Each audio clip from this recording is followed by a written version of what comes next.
Hello বন্ধুরা, শিখা spicy কুকিংয়ে আপনাদের সকল বন্ধুদের স্বাগত জানাই। বন্ধুরা, আজকে আমি নিয়ে চলে এলাম চাটনি রেসিপি। আর এই চাটনিটি হবে জেল চাটনি। আধা পাকা আম আর টমেটো আছে, সঙ্গে রয়েছে আরও অন্যান্য জিনিস। তো পুরো ভিডিওটি দেখতে থাকুন বন্ধুরা। এই জেল চাটনিটি আমি কি করে বানাই, ভিডিও দেখার জন্য অবশ্যই একটি লাইক দিয়ে দিবেন বন্ধুরা। তো এখানে দেখুন আমি আম নিয়েছি, আমগুলো এবার ধুয়ে নিলাম, আমগুলোকে কেটে নেব। তো কেটে নিয়ে ফিরে আসছি। দেখুন বন্ধুরা, এখানে আমগুলো কেটে নিয়েছি টমেটো, এখানে আছে খেজুর আর আছে কিশমিশ। তো এগুলো এখন আমি পেস্ট করে নেব। তো পেস্ট করে নিয়ে ফিরে আসলাম। এখানে দেখুন কাজু বাদামটাকে আমি গুঁড়ো করে নিয়েছি, আর যেই জিনিসগুলো আগে দেখিয়েছিলাম সেগুলোকে পেস্ট করে নিলাম। এবার কড়াইয়ে দিয়ে দিচ্ছি সর্ষের তেল। বেশি তেলের প্রয়োজন নেই, সামান্য পরিমাণ সর্ষের তেল দিলাম। দিয়ে দিলাম তেজপাতা, শুকনো লঙ্কা। তেজপাতা শুকনো লঙ্কাটাকে একটু নেড়েচেড়ে ভেজে নিলাম। এবার দিয়ে দিব এখানে ফোড়নে পাঁচফোড়ন।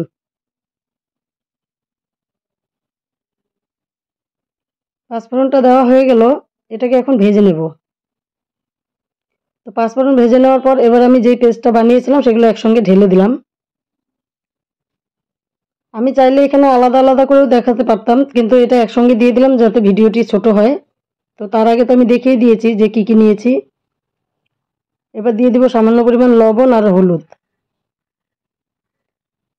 লবণটা স্বাদ মতো দিব, আর হলুদ সামান্য পরিমাণ দিলেই হবে। তো লবণ হলুদ দিয়ে ভালো করে মিশিয়ে নিলাম। এবার কিছুক্ষণ জাল করে নেব।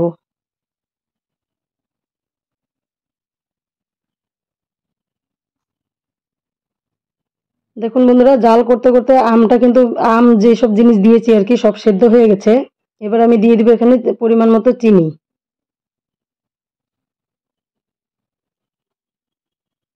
চাটনিটা হাফ জাল করার পরে কিন্তু আমি চিনিটা দিচ্ছি। এই মিষ্টিটা আপনারা নিজেদের ইচ্ছে মতন দিবেন।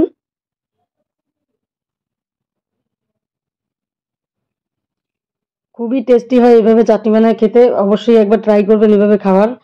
দারুণ টেস্টি হয় এটা। বাচ্চারা রুটির সঙ্গে খেতে পারবে, বাচ্চা বড় সকলেই পারবে।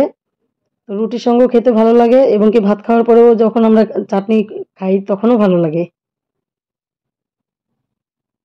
আর কাজু বাদামটাকে কিন্তু হাফ গুঁড়ো করতে হবে, মানে ফুল গুঁড়ো করলে হবে না।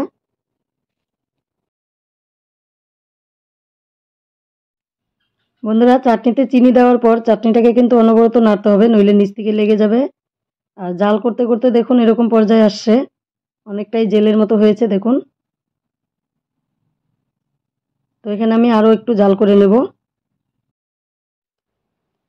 তো তার আগে আমি হাফ লেবু দিয়ে দিচ্ছি। লেবুটা দিলে এক সপ্তাহের মতো চাটনিটা যদি আপনি রেখেও খেতে চান তাহলেও সেটা খুব ভালো হবে, চাটনিটা নষ্ট হবে না।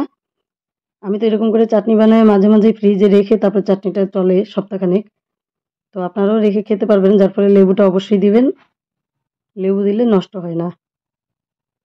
লেবু দেওয়ার পর আমি ভালো করে নেড়ে চেড়ে দিলাম। এবার আরও কিছুক্ষণ জাল করে নিয়ে শুকিয়ে নেব। মানে চাটনিতে যেন জল জল ভাবটা না থাকে, শুধু জেল জেলটাই থাকে, তাহলেই টেস্ট হবে।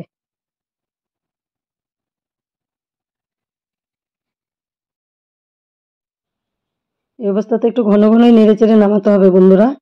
তো যাই হোক, এভাবে কিন্তু আমার চাটনি রান্না পুরোপুরি কমপ্লিট। এই চাটনির রেসিপিটি দেখে আপনাদের কেমন লাগলো অবশ্যই কমেন্ট করে জানাবেন। ভিডিওটি দেখে ভালো লাগলে বন্ধুদের সঙ্গে ভিডিওটি শেয়ার করবেন। আর আমার এই সম্পূর্ণ ভিডিওটি দেখার জন্য আমার নতুন পুরনো সকল বন্ধুদেরকে জানাই অসংখ্য ধন্যবাদ।